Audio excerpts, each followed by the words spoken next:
After my graduation, I found my parents gave our family business to my brother. Mom said, "Elliot, you are just good with your hands, not your brain." So I stopped my 60-hour unpaid weeks. When Dad called about our biggest client, I finally stopped answering. I sat in the workshop office and watched the dust motes dance in the late afternoon sun. The mahogany desk felt cold under my palms. Outside, the steady hum of the industrial sanders began to stutter. Someone was making a very expensive mistake. The internal planning folder sat open on the blotter. I traced the signature lines where my name should have been. Instead, Julian's flamboyant scrawl claimed every asset. My brother had never stained his palms or blood for a deadline.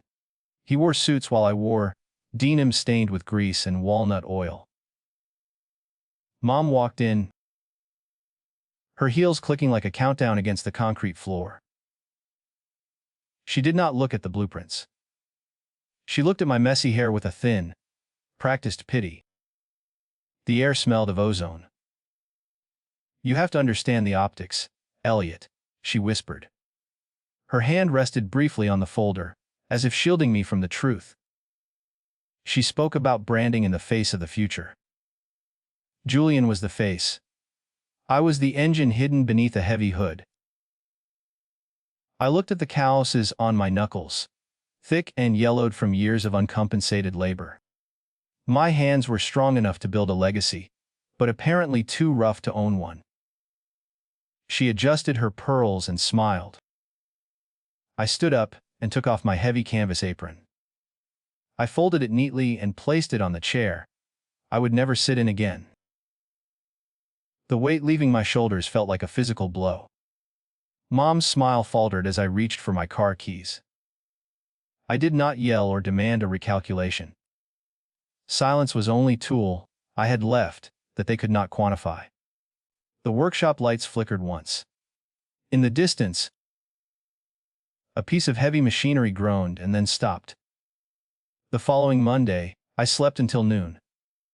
My phone vibrated against the nightstand, buzzing with frantic energy that I chose to ignore. 10 missed calls from Dad blurred into a single streak of desperation.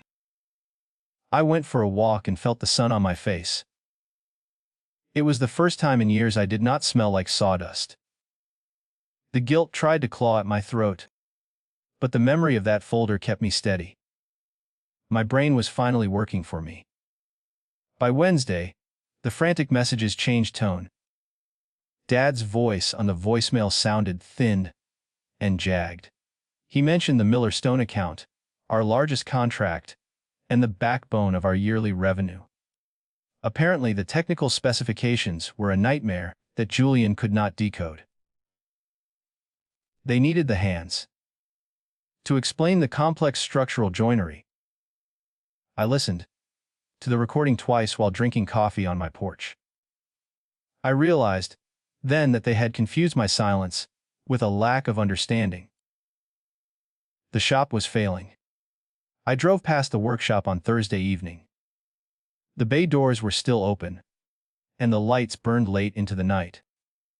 I saw Dad pacing the floor, his silhouette tense against the glow of the machines. Julian stood nearby, staring at a computer screen with a look of utter defeat. They looked like strangers in a house they didn't know how to maintain. I kept driving until the smell of the lumber yard faded into the scent of rain. The power had shifted. I finally answered the phone on Friday morning. Dad did not say hello. He begged me to come in and talk to the Miller Stone representatives before they walked away. I told him that leadership required a different kind of mind, repeating Mom's words back to him. There was a long, hollow silence on the other end of the line. I hung up and looked at my clean, steady hands. For the first time, the future did not look like work. It looked like mine. The cool morning air felt thin as I pulled into the gravel lot. I had one goal: retrieve my grandfather's custom chisels. They were the only things in that building that actually belonged to me. The shop door groaned on its hinges, sounding like a dying animal. Inside, the usual set of cedar was replaced by the sour smell of scorched maple. Someone had run the table saw too fast and burned the stock. The silence was heavy and wrong. Julian wasn't there yet. I walked toward my old workbench, keeping my eyes away from the executive office upstairs. My hands felt light without the familiar weight of a measuring tape. I reached for the locked drawer beneath the scarred oak surface. The wood was cold and damp from the morning humidity. I inserted the small brass key and turned it slowly. It didn't budge. I tried again, applying more pressure until the metal bit into my thumb. Someone had changed the locks on my own workspace. We had to secure the inventory. Elliot, my father said from the shadows. He stepped out from behind a stack of raw walnut. His face looked like crumpled parchment under the harsh fluorescent lights. He didn't offer a greeting or a smile. He just held a new set of keys out like a peace offering. I didn't reach for them. I looked at the burn marks on the maple instead. He followed my gaze and winced. The shop was falling apart. The Miller Stone team is arriving in exactly 2 hours, he said, his voice cracking. He stepped closer, invading my space with the smell of stale coffee and desperation. He told me the blueprints for the main lobby installation were missing critical load-bearing data. Julian had tried to fix them, but the math didn't hold up. They needed me to redraw the schematics before the meeting started. It was a command disguised as a request. I simply shook my head and folded my arms. I am just the hands, remember? I said, my voice flat and terrifyingly calm. I watched his jaw tighten as the irony hit him like a physical blow. He started to mention family loyalty, but the words died in his throat. He knew he had no leverage left. I walked over to the heavy industrial cabinet where the master tools were kept. I saw my grandfather's leather roll sitting on the top shelf, out of reach. It had been moved. Someone had touched my legacy. I grabbed a rolling ladder and climbed up to retrieve my property. From that height, the workshop floor looked like a messy board game. I could see the mistakes from above. The workflow was staggered, and the assembly line was blocked by unsanded debris. Julian walked in then, looking polished but pale. He didn't look at the machines or the wood. He looked straight at the office clock. He was terrified of the people coming to judge him. The clock was ticking. Elliot, stop being difficult and just help him. Mom called out from the mezzanine. She was dressed for a gala, her silk scarf a splash of unnecessary color in the dusty room. She didn't come down to the floor. She stayed up high, looking down at us like chess pieces. She told me that if the Miller Stone deal collapsed, the mortgage on the shop would fail.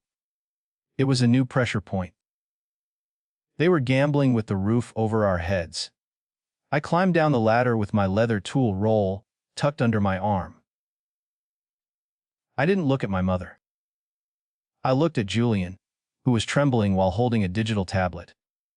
He tried to speak, but his voice was a mere whisper of technical jargon he didn't understand. I realized then that they hadn't just given him the business. They had given him a cage. He was the golden child, and he was about to drown in public. My pity was surprisingly cold. I headed for the exit, without saying a single word of comfort. My hand was on the heavy iron latch when the front bell chimed. The Miller Stone representatives were early. 3 suits walked in, their polished shoes clicking against the sawdust. The lead architect scanned the room and frowned at the scorched maple. He ignored Julian and walked straight toward me, extending a hand. He thought I was still in charge. The room went silent as the parents watched their lie begin to crumble. The lead architect, a man named Marcus, gripped my hand firmly. He ignored Julian entirely, his eyes scanning my dusty jeans and the leather tool roll tucked under my arm. He looked at the scorched maple on the assembly table, and his jaw tightened. The silence in the shop felt like a physical weight. My father stepped forward, his hands trembling as he tried to redirect Marcus toward the office. The air smelled of panic and stale wood shavings. Marcus didn't move an inch. "Elliot, we reviewed the latest structural files this morning," Marcus said, his voice cutting through the tension. He pulled a tablet from his briefcase and tapped a red line drawing. I could see the error from 5 feet away. Julian had miscalculated the tension loads for the cantilevered stairs. It was a basic physics mistake that would lead to a total collapse. I looked at my brother. He was staring at the floor, his face the color of bleached ash. The facade was gone.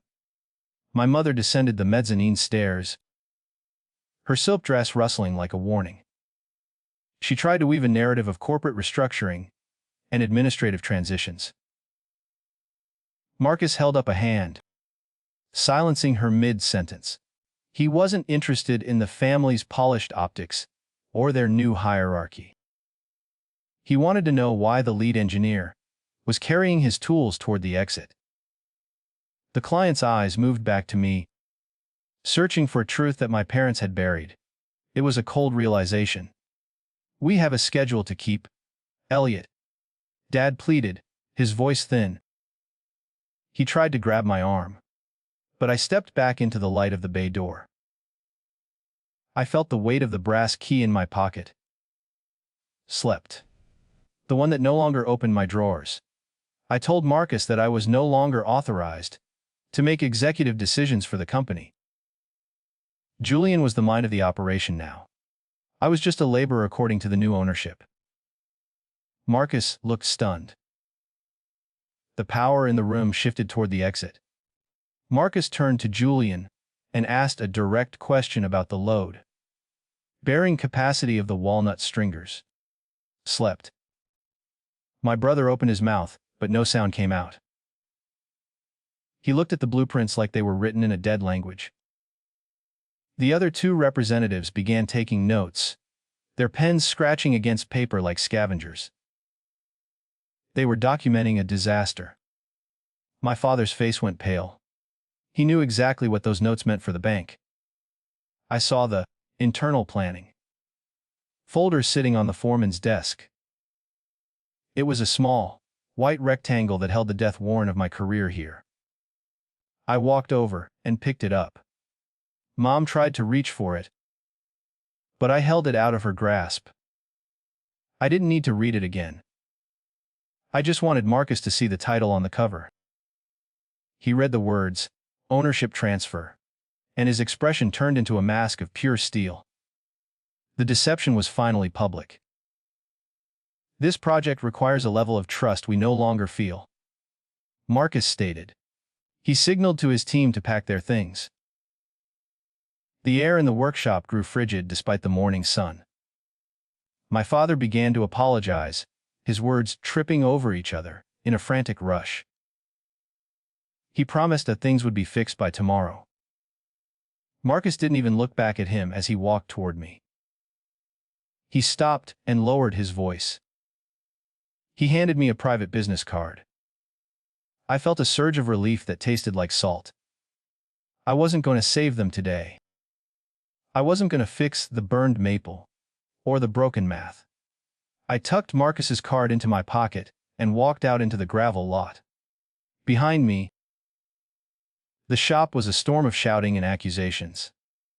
My mother's voice rose above the rest, sharp and desperate. I didn't stop until I reached my truck. I threw the tool roll onto the passenger seat. I started the engine and watched the workshop in my rearview mirror. Julian was standing in the doorway, looking small and lost in his expensive suit. He looked at the "for sale" sign on the neighboring lot, and then back at me. He didn't wave or shout. He just watched me go. I realized then that my father's phone was already buzzing in his hand. It wasn't the client calling this time. It was the bank, and they sounded very angry.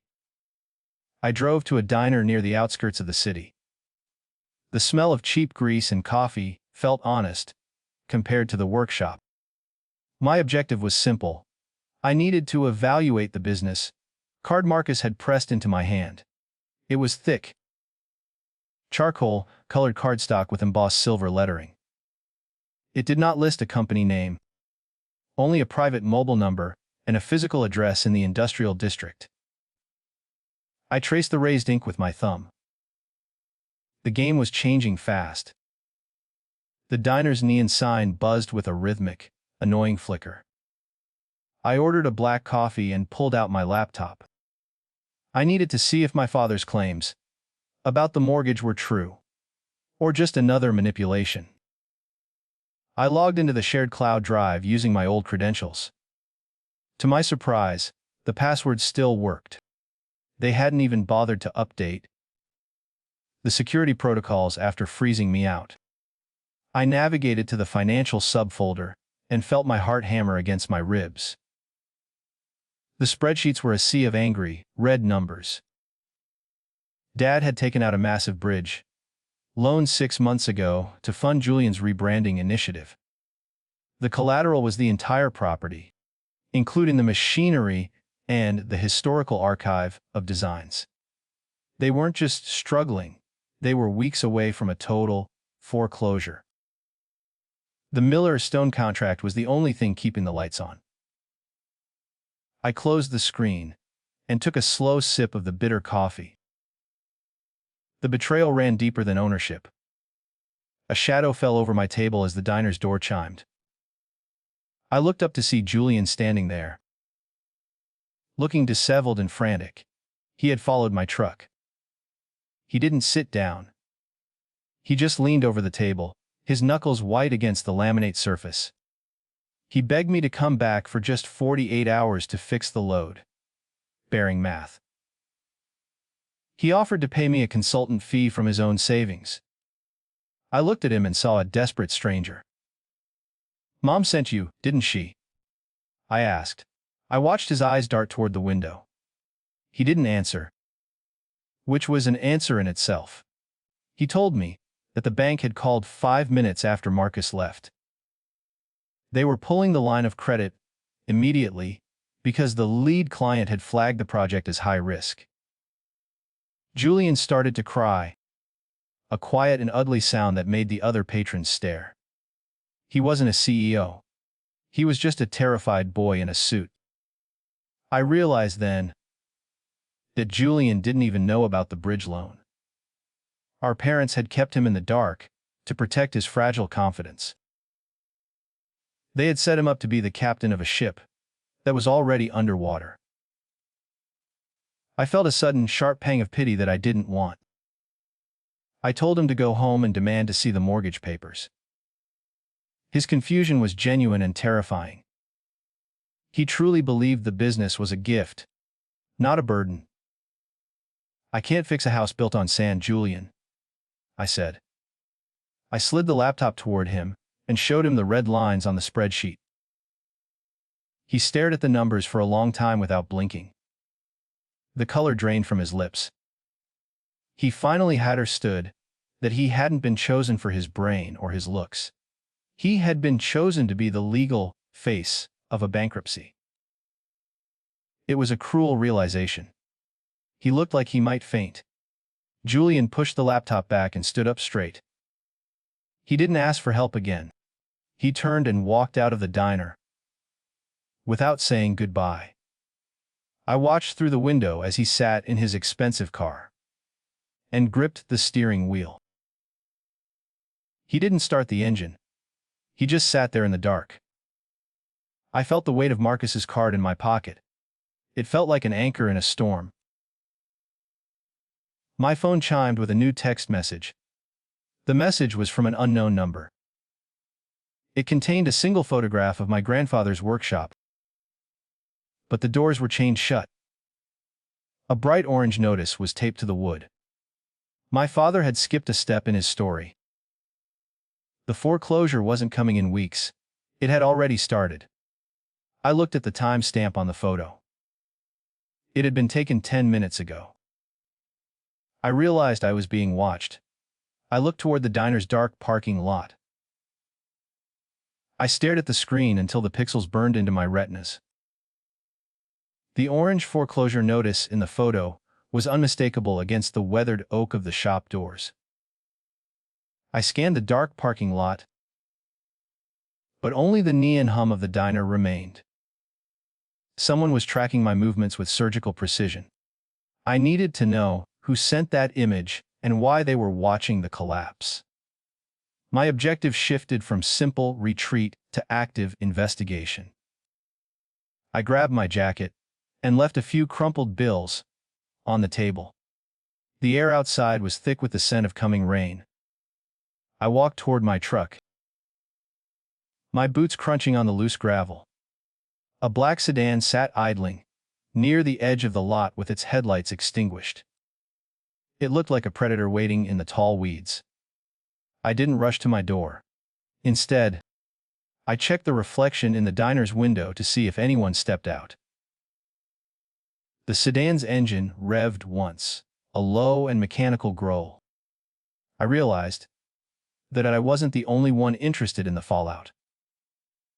I reached my truck and climbed inside, locking the doors immediately.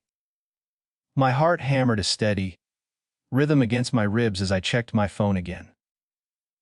The unknown number sent a second message, a GPS coordinate and a timestamp for tomorrow morning. The location was an abandoned warehouse district near the docks. It was nowhere near the family workshop or the bank. I started the engine and watched the sedan through the side mirror. It didn't follow me when I pulled out.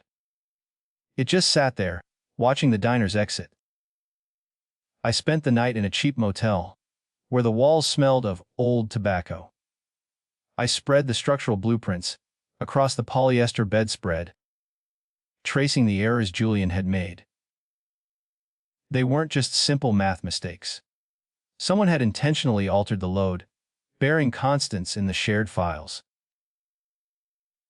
I compared the digital logs with my old physical notes.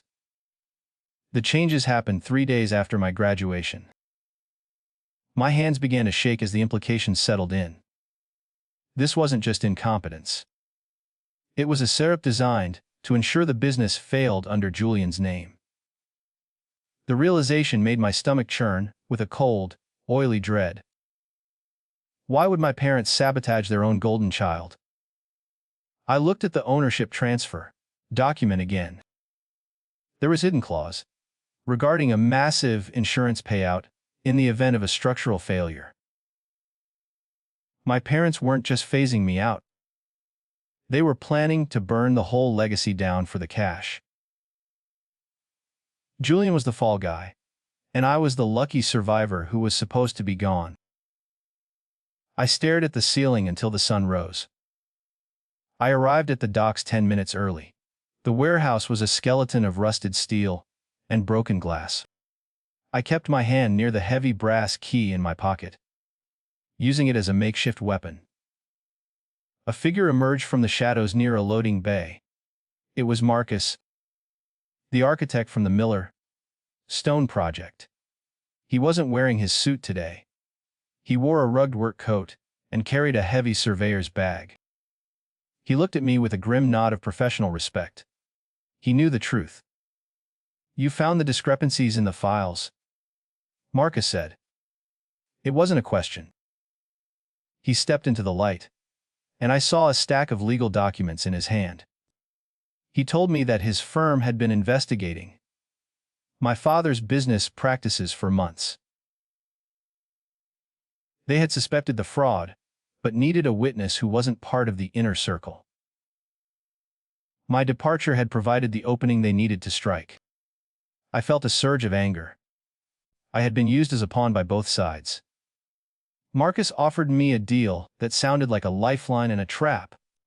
He wanted me to sign an affidavit confirming the file tampering in exchange for a lead role in his new design firm.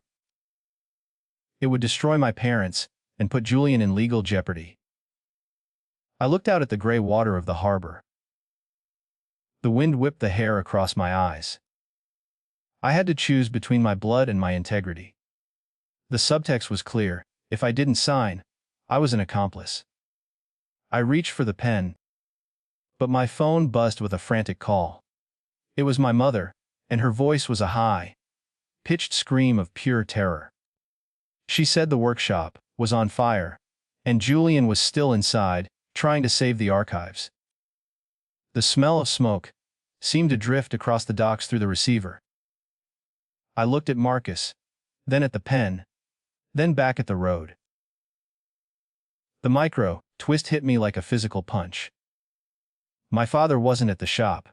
He was standing right behind Marcus, his phone glowing with a confirmation alert. He had hired someone to do the dirty work while he secured an alibi with the very man investigating him. The cold dock's air suddenly felt like ice against my skin. My father stood perfectly still behind Marcus, his eyes hollow and devoid of their usual fire. He did not look like a man mourning a business or a legacy. He looked like a ghost waiting for instructions from a higher power. My mother's screams continued to echo through the phone, a jagged soundtrack to the absolute silence of the harbor. I gripped the receiver until my knuckles turned white. The pen in my hand felt heavier than a sledgehammer. Time had stopped moving. "You knew he was here," I whispered, the words barely audible over the wind.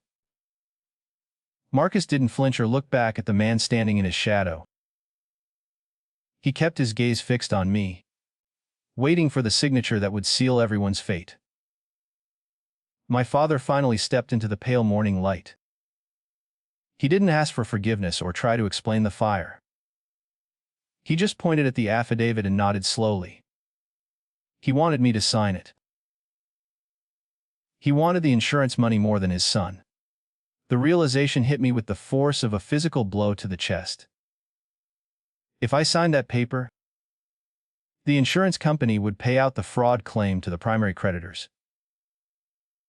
My father would walk away clean, but Julian would be the one trapped in the burning shop. They had planned this exit strategy the moment I walked out the door.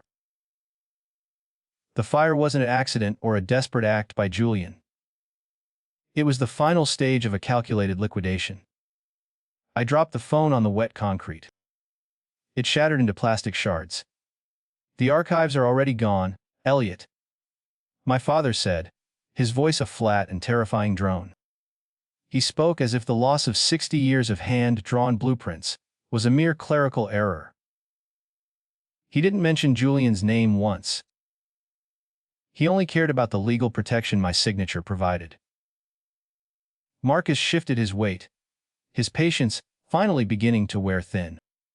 He told me the sirens were already approaching the workshop. I had 30 seconds to decide if I was a savior or a witness. I looked at the dark water below us. I grabbed the pen and slashed a line through the entire document, instead of signing it. The ink blowed into the paper like a fresh wound. Marcus's eyes widened in genuine shock, but my father only stared at the ruined page with a blank expression. I wasn't going to be their pawn or their scapegoat. I turned and ran toward my truck, the gravel flying beneath my boots. I could hear Marcus shouting something about a subpoena, but I didn't stop. I had to reach the shop before the walls collapsed on my brother. Slept. The drive was a blur of red lights and narrow escapes.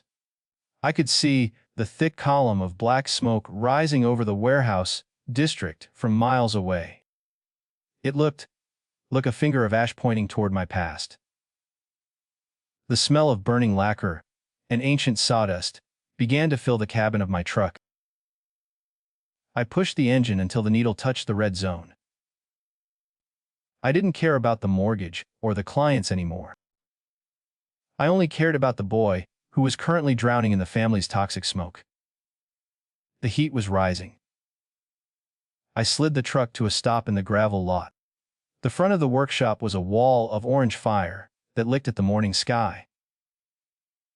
Firefighters were already pulling heavy, yellow hoses toward the bay doors, their shouts muffled by the roar of the blaze. I saw my mother standing by the fence, clutching her ruined silk scarf to her throat. She was staring at the roof with a look of pure, unadulterated horror. She wasn't acting this time. She truly didn't know that the fire was the plan. She had been played too. "Julian is in the back office!" she screamed when she saw me. She tried to run toward the heat, but a frantic neighbor held her back. The back office was where the heavy safe and the physical ownership papers were kept.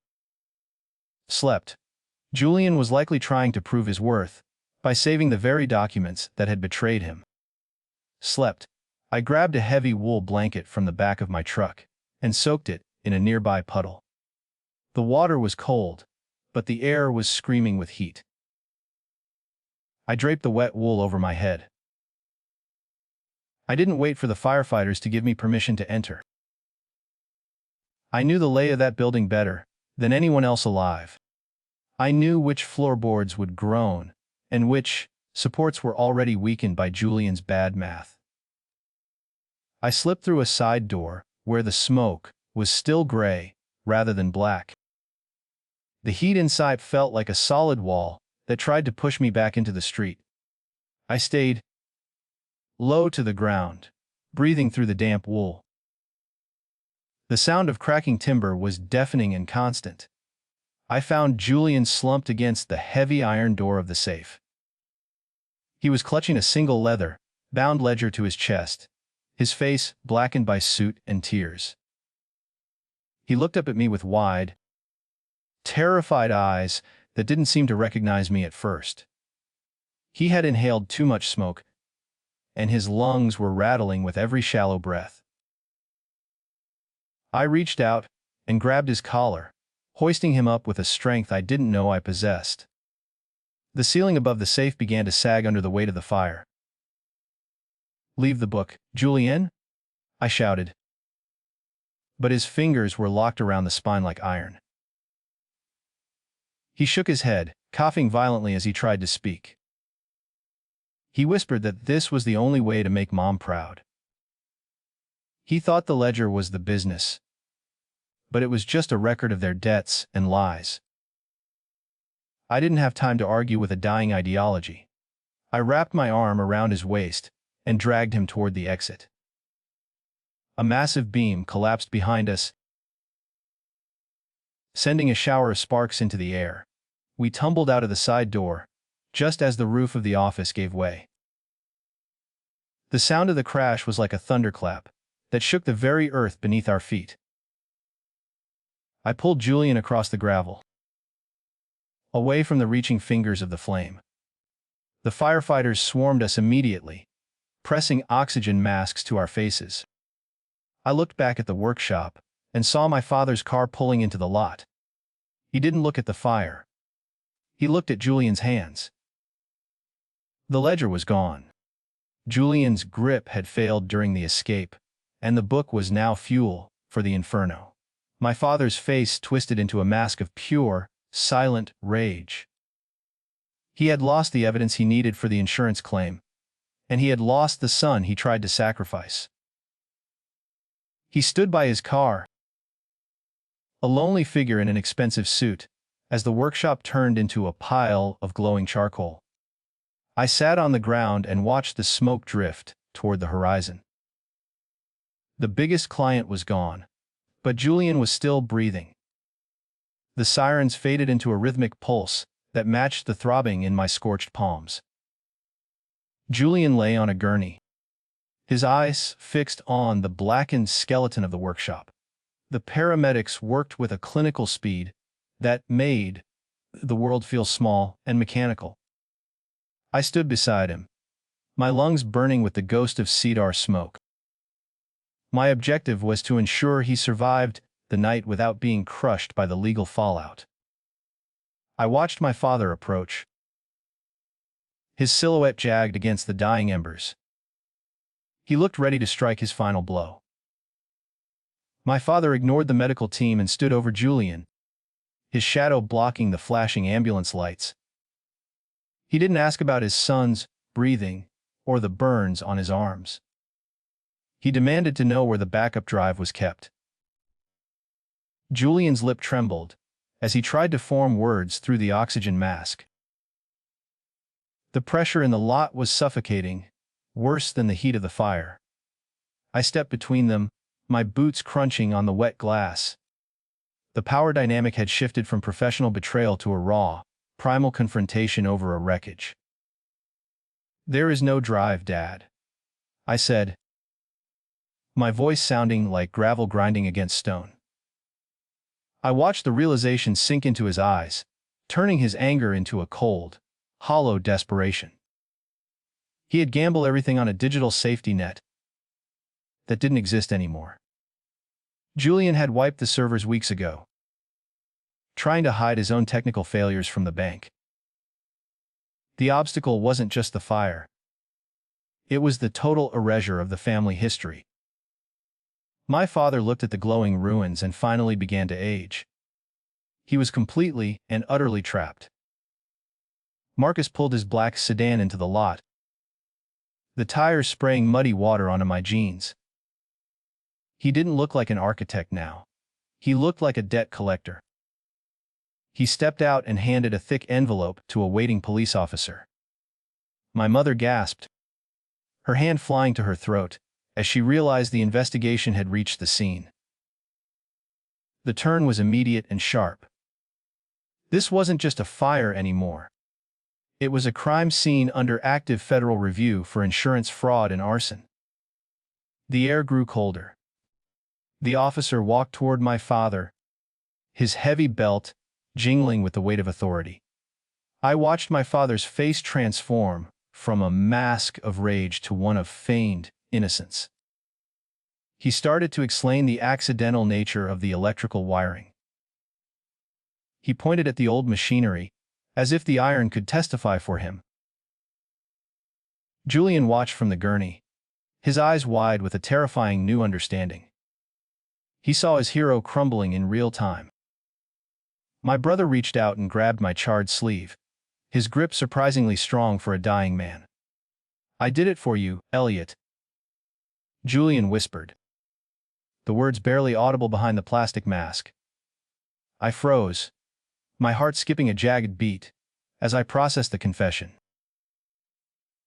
He hadn't been trying to save the archives. He had been trying to destroy the evidence of our parents' fraud, to protect me from being implicated. He thought the paper trail would lead the police to my workbench. The twist was a blade in my gut. My brother had nearly died trying to save me from a crime I didn't commit. I looked at Marcus, who was watching the scene with a predatory stillness. He knew something I didn't. He walked over and whispered that the insurance policy had a rider Julian hadn't seen. If the business was destroyed, the payout went directly to a third-party holding company. My parents had already sold the debt to a group of offshore investors months ago. They were never going to get the money. They were just clearing the board. The fire was for nothing. The shop was gone, and the debt remained entirely theirs. My mother collapsed onto a stack of salvaged lumber, her silk dress ruined by the soot and grime. She began to laugh, a high and brittle sound that cut through the hiss of the fire hoses. She realized the irony before anyone else did. They had burned their legacy to pay back people who didn't exist. The investors were ghosts, a shell company used by the bank to trigger the foreclosure faster. They had been outplayed by the very system they tried to cheat. The greed had finally consumed itself. I felt a strange sense of peace as I watched the handcuffs click around my father's wrists. The betrayal was complete. But the weight of a Our weeks was finally gone. I looked at my hands, which were blistered and black with ash. They were still good for building things, but I would never use them for this family again. Marcus stood by his car waiting for me to make a move. He still had the card in his pocket. He still wanted the brain that knew how to fix the math. Julian was loaded into the back of the ambulance, the door slamming shut with a final, metallic thud. I told the driver I would follow them to the hospital. My father was led away toward a patrol car, his head bowed in a rare moment of shame. He didn't look back at the ruins or his wife. He only looked at the ground, searching for a path that wasn't there. The workshop was a tomb of wood and smoke. I realized I was the only one left standing. I walked over to my truck and climbed inside, the interior smelling of wet wool and burnt maple. I reached into my pocket and pulled out the brass key that no longer opened anything. I threw it into the dark gravel and watched it disappear. My objective was clear now. I had to get Julian through the recovery and then start over. The obstacle of the family name was finally removed by the flames. I turned the ignition and felt the engine roar to life. It sounded like freedom. The rain finally began to fall, a heavy downpour that promised to drown the last of the embers. I looked at the rearview mirror as I pulled away from the lot. The orange glow was fading, replaced by the blue and red strobes of the emergency vehicles. My mother was still sitting on the lumber, a small and broken figure in the storm. She didn't look up as I drove past. She was staring at the space where the showroom used to be. The image was gone. I drove toward the hospital, my mind already drafting the new schematics for Hartman Designs. I wouldn't need a showroom or a silk scarf to prove my worth. I had the knowledge and the hands to build something that wouldn't burn down. The complication was the legal battle ahead, but I was no longer afraid of the red lines on a spreadsheet. I was the one holding the pen now. The silence in the cabin was the loudest thing I had ever heard. I kept driving. 3 months later, the smell of sawdust finally returned to my life. I opened my own small studio in the industrial district, far from the charred remains of my past. My hands were healed, though thin white scars remained across my knuckles like a map of my survival. I had one goal: finish the prototype for Marcus's new firm. The wood was a beautiful piece of reclaimed white oak, dense and unforgiving. I worked without a clock, finding a rhythm that belonged only to me. The studio was quiet until the mail slot rattled with a heavy thud. I found a thick envelope addressed from the state penitentiary. I didn't need to open it to know it was from my father. His letters arrived weekly, filled with the same desperate excuses and hollow promises of a future legacy. I set it on the workbench and picked up my hand plane instead. The long, thin shavings curled like ribbons of silk. I chose to prioritize my work over his ancient, bitter ghost. A shadow crossed the doorway, and I looked up to see Julian standing there. He was thinner now, his face marked by the faint lines of skin grafts. He wasn't wearing a suit or carrying a tablet.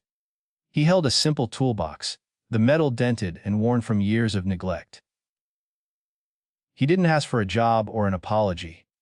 He just looked at the white oak prototype and nodded with a genuine, quiet respect.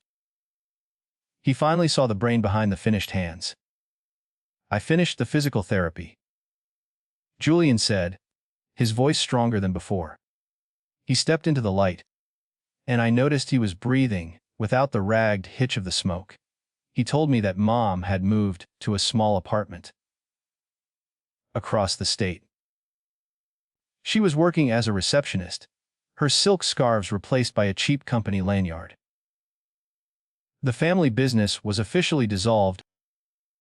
the debt wiped out by the bankruptcy court. The image was dead. We were the only ones left in the frame. I handed him a piece of sandpaper and pointed toward a rough edge on the oak. He didn't hesitate. He sat on a stool and began to work with a slow, steady focus I had never seen in him. We worked in a silence that wasn't heavy or forced. It was the sound of two brothers building a new foundation from the ashes. I realized then that my worth was never something they could give or take. It was intrinsic. The prototype was finished by sunset, the grain of the wood glowing under the shop lights. Marcus arrived a few minutes later, his face breaking into a rare, genuine smile when he saw the joinery. He didn't just see a table, he saw a statement of intent. He offered me a contract that would fund the studio for the next 3 years. It was the recognition I had spent a decade chasing. I signed it with a hand that didn't shake. As Marcus left, he turned and looked at Julian working in the corner.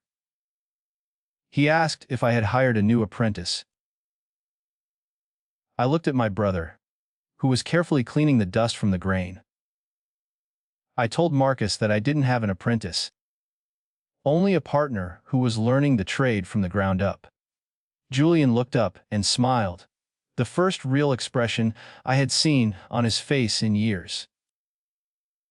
We were finally building something that wasn't for show. I closed the shop doors and felt the cool evening air on my face. My phone buzzed in my pocket, but I didn't reach for it. I knew it wasn't a crisis I had to solve or a lie I had to cover. It was just a notification from a world I no longer served. I walked toward my truck and saw a small, orange sticker on the window. It wasn't a foreclosure notice. It was a signed permit for our first major expansion. The final brick in the wall I built myself.